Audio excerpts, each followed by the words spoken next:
Selamat datang di channel saya.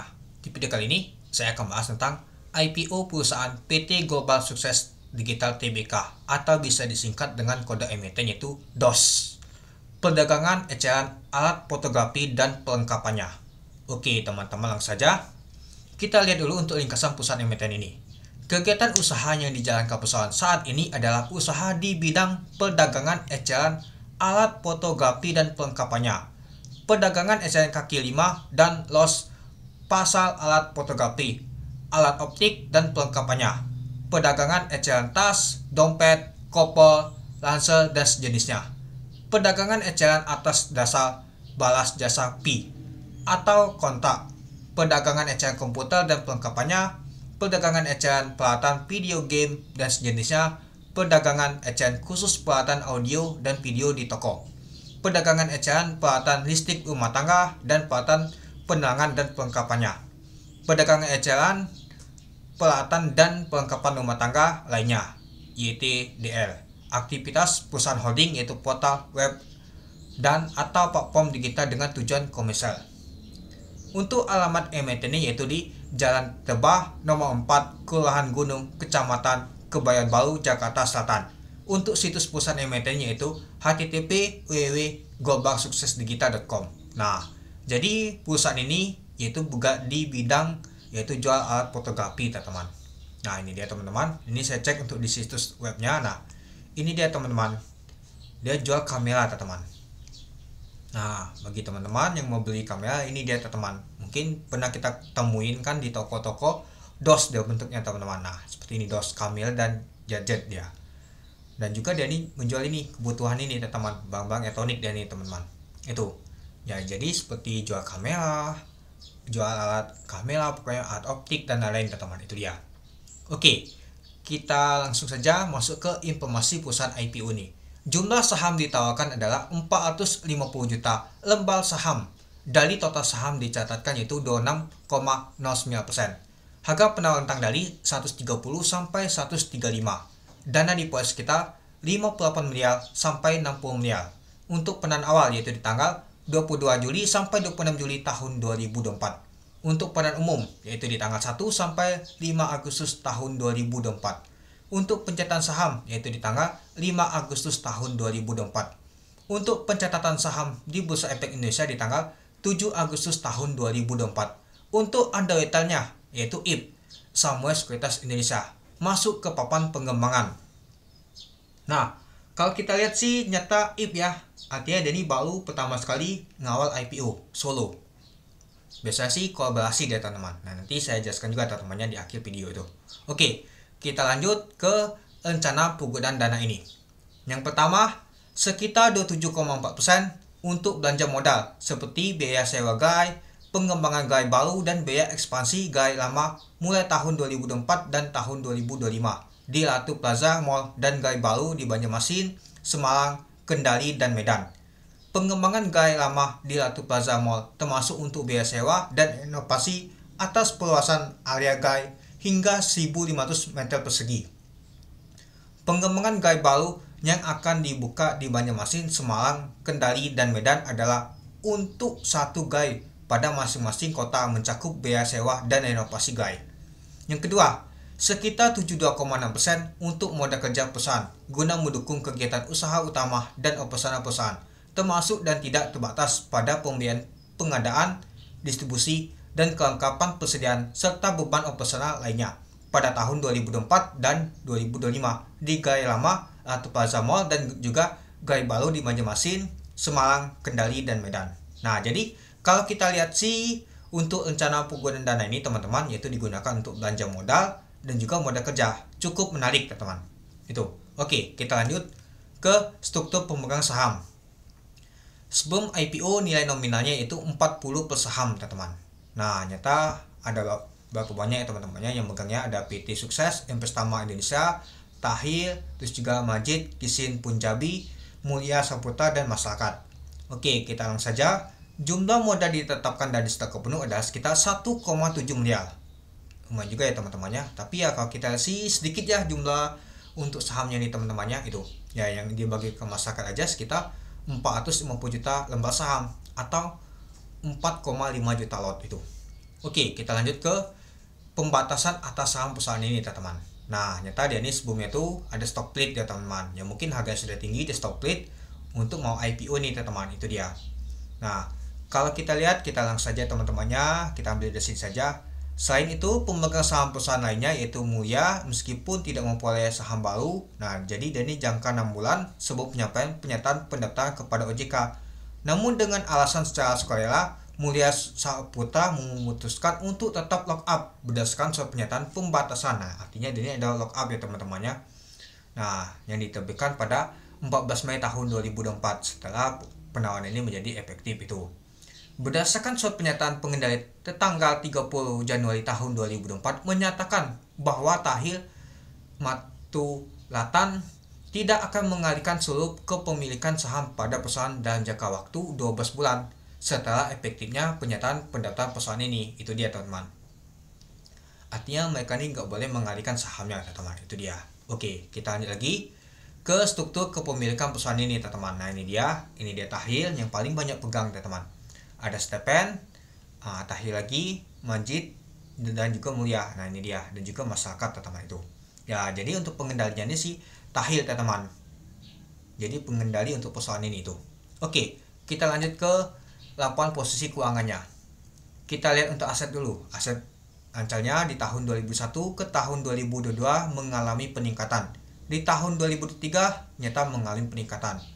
Nah, di tahun 2024 sampai di bulan Januari nyata masih meningkat ya. Untuk aset tidak lancar, kalau kita lihat sih dari tahun ke tahun juga mengalami peningkatan. Jadi untuk total asetnya dari tahun ke tahun mengalami peningkatan. Oke, coba kita lihat untuk utangnya untuk jangka pendek dulu. Dari tahun 2001 ke tahun 2022 mengalami peningkatan, tapi di tahun 2023 mengalami penurunan, dan juga di tahun 2024 di Januari aja dia mengalami penurunan. Lalu kalau kita lihat sih di tahun 2021 ke tahun 2022 mengalami peningkatan untuk utang jangka panjang. Untuk di tahun 2023 juga mengalami peningkatan, tapi di tahun 2024 untuk jangka panjangnya mengalami penurunan. Jadi untuk total hutangnya dari tahun 2001 ke tahun 2022 mengalami peningkatan.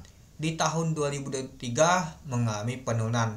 Lalu di tahun 2024 sampai di bulan Januari nyata mengalami penurunan lagi dia. Nah, jadi bervariasi ya untuk total hutangnya itu. Untuk total ekuitas dari tahun ke tahun mengalami peningkatan. Itu dia teman-teman. Oke, kita lanjut ke laporan laba ruginya. Nah, kita lihat untuk penjualannya di tahun 2021 ke tahun 2022 mengalami peningkatan. Di tahun 2023 nyata meningkat lagi, sangat drastis dia teman-teman. Coba kita bandingkan di tahun 2023 ke tahun 2024 sampai di bulan Januari, nyata masih mengalami peningkatan dia teman-teman itu. Nah, jadi kita ambil saja yaitu laba bersih per di berjalannya dari tahun 2021 ke tahun 2022 mengalami peningkatan. Untuk di tahun 2023 nyata meningkatnya lumayan juga teman-teman, hampir 100% ya.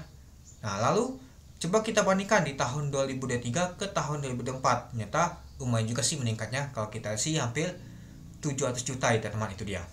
Oke, kita lanjut ke rasio pentingnya. Nah, kita lihat untuk pendapatannya ya, pendapatannya rata-rata semua ya teman-temannya, nggak ada mengalami penurunan. Nah, di tahun 2021 ke tahun 2022 dia meningkat semua. Nah, kalau kita lihat sih untuk laba rugi tahun berjalannya juga sama sih. Di tahun 2021 ini lumayan juga sih meningkatnya 213%. Nah, dikarenakan di tahun 2020 nggak ditampilkan jadi nggak kelihatan teman-teman itu. Untuk total hutangnya kalau kita lihat sih hanya di tahun 2023 dan 2024 saja dia mengalami penurunan untuk total hutangnya itu. Oke, kita lanjut ke bijakan dividen teman-teman. Kita langsung saja. Setelah penawaran umum perdana saham ini mulai tahun buku 2024 dan seterusnya, dengan memperhatikan keputusan para pemegang saham dalam grup direksi perusahaan berencana untuk membagikan dividen kepada pemegang saham perusahaan dengan nilai sebanyak-banyaknya 30% dari laba bersih tahun buku yang bersangkutan. Artinya dia mau bagi dividen mulai tahun buku 2024, artinya di tahun 2025 dia mau bagi dividennya dengan sebanyaknya yaitu 30%. Cukup juga ya teman-temannya itu. Jadi ini ada rencana bagi dividen juga, itu dia. Oke, kita lanjut lagi ke policy untuk DOS ini di tahun 2023. Nah, dikarenakan di tahun 2024 hanya bulan Januari saja, jadinya saya ambil di tahun 2023 saja. untuk di harga 130 dan juga di 135. Untuk PBP-nya yaitu 2,48 kali di 130, di 135 yaitu 2,57 kali. Untuk PEL-nya di 130 yaitu 9,54 kali, untuk di 135 yaitu 9,81 kali. Untuk BP sama 52,50, untuk DEL juga sama 80,23%. Untuk LAI juga sama 26,21%, untuk EPS yaitu 13,76. Untuk jumlah saham di stok komponen tadi ada sekitar 1,7 miliar. Untuk ekuitasnya yaitu 90 miliar, untuk laba bersih yaitu 23 miliar, untuk total hutang yaitu 72 miliar. Untuk market cap di 130 yaitu 224 miliar, untuk market cap di 135 yaitu 232 miliar. Nah, kalau kita lihat untuk policy untuk DOS ini cukup menarik ya teman-temannya. Lumayan murah juga sih teman-teman dibandingkan IPO yang lain-lain teman-teman itu. Oke, kita masuk kesimpulan. Yang pertama, kinerja perusahaan saham DOS dari tahun 2020 ke tahun 2023 mengalami peningkatan dari segi pendapatannya, seperti yang kita lihat tadi teman-teman. Yang kedua, tujuan pengguna dana lumayan menarik untuk modal kerja dan juga belanja modal, seperti kita lihat tadi teman-teman itu. Yang ketiga, untuk underwriter dari IPO saham DOS adalah IP. Terakhir dengan ngawal golop ditutup ok Allah dan juga untuk lab hijau. Oke, coba kita lihat lagi untuk track record untuk Samuel Sekuritas Indonesia yaitu IP. Nah, di tahun 2021 bervariasi ya teman-temannya. Nah, nyata banyak minus, tapi WMU 2 kali Allah. Nah, ini nggak ada collab ya teman-temannya. Nggak ada collab, nggak ada solo ya. Dan ini collab semua teman-teman. Jadi ngajak teman semua, kolaborasi semua. Jadi Dani belum pernah nama tuh sendirian teman-teman di tahun 2021 dan juga di tahun 2023. Di tahun 2023 kalau kita sih juga banyak bervariasi. Pigo kuning, NNS 6%, Awan 4 kali Allah, PKTR 11%, AMN 3% dan juga PLOK 13%. Itu dia. Coba kita lihat di tahun 2024. Nah, di tahun 2024 ini juga ya teman-temannya belum pernah dia sendirian atau solo. Artinya dia belum pernah sama sekali untuk underwriter untuk IP ini dia ngawal solo teman-teman. Artinya ini perdana nih teman-teman. Pastinya ini cukup menarik banget ini. Di tahun 2024 Ali 1 kali Allah, lalu lab. Nah, lab ini collab ya teman-temannya 17%, lalu golop 1 kali Allah. Nah, jadi kalau kita lihat sih kalau di tahun 2024 nih kalau kita lihat recordnya tuh cukup menarik teman-teman untuk IP. Di tahun 2003 nggak ada merah. Kalau di tahun 2021 ada merah ya teman-temannya itu. Nah, jadi kalau kita lihat untuk track recordnya tuh cukup menarik teman-teman itu. Yang keempat, IPO saham DOS policy lumayan murah dan record untuk underwriter IP hari pertama sering nampung seperti lab. Tapi untuk golf kemarin kalau kita lihat distribusi, mungkin karena ada fixed almet teman-temannya jadinya distribusi. Ya mungkin yang dapat itu teman-temannya itu. Jadinya ada distribusi. Tapi kalau saya lihat untuk lab, untuk yang lain, untuk IP ini sahamnya tuh dijagain benar teman-teman. Jangan banget dia tuh distribusi. Ya kecuali kalau ada nama tuh fix, mungkin teman-temannya kita dapat fix, ya kita cepat banget mau jualan di hari pertama itu. Yang kelima, untuk underwriter IP perdana ngawal IPO saham teman-teman. Nah, jadi untuk IP ini perdana dia ngawal IPO saham. Biasanya tuh dia kolaborasi teman-teman, ngajak teman. Ini sendirian dia, menarik banget teman-teman. Ya biasa sih sama siapa dia teman-teman. Nah, tapi seperti sih enggak sih. Dan juga kalau kita lihat untuk jumlah sahamnya aja kecil teman-teman, 4,5 juta lot. Jadi sanggup sih untuk dia ngawal sendirian teman-teman itu. Nah, yang keenam mungkin IPO di bulan Agustus ini akan ramai teman-teman. Biasanya sudah muncul NES. Semoga saja sih tidak balangan. Mungkin kalau NES balang sama untuk DOS ini, mungkin banyak akan ke DOS dibandingkan NES teman-teman itu. Yang ketujuh, IPO saham DOS lebih cocok memanfaatkan momentum jangka pendek saja, yaitu IPC. Yang penting kita cuan aja. Nah, mungkin di hari pertama nggak kalah akan jual teman-teman. Tapi kalau kita lihat untuk lab, mainnya itu lama dan bagel dia teman-teman. Sudah bagel belum ya? Lupa saya. Ya, untuk lab itu ya lama sih mainnya. Untuk IP ini mainnya tuh lama banget. Seperti NS aja ada bagel. Mungkin butuh waktu 1 bulan, 2 bulan. Nah itu. Ya mungkin kalau kita untuk IPO handal aja, mempakai momentum saja untuk IPC yang penting cuan saja ya. Mungkin kita ambil teman-teman. Di hari pertama enggak kalah sudah kita lepas itu. Tapi ya kemungkinan besar sih perdana untuk IP ini bisa saja sih alasi menurut saya. Nanti kita lihat di market teman-teman. Dan juga nanti saya cari info juga untuk DOS ini itu. Oke, mungkin itu saja sih teman-teman untuk video saya tentang pembahasan untuk IPO saham DOS ini yang cukup menarik karena IP ada waiternya ngawal perdana saham teman-teman itu. Oke, mungkin itu dulu ya teman-temannya untuk video saya. Oke, sekian dulu video saya. Terima kasih menonton. Salam cuan.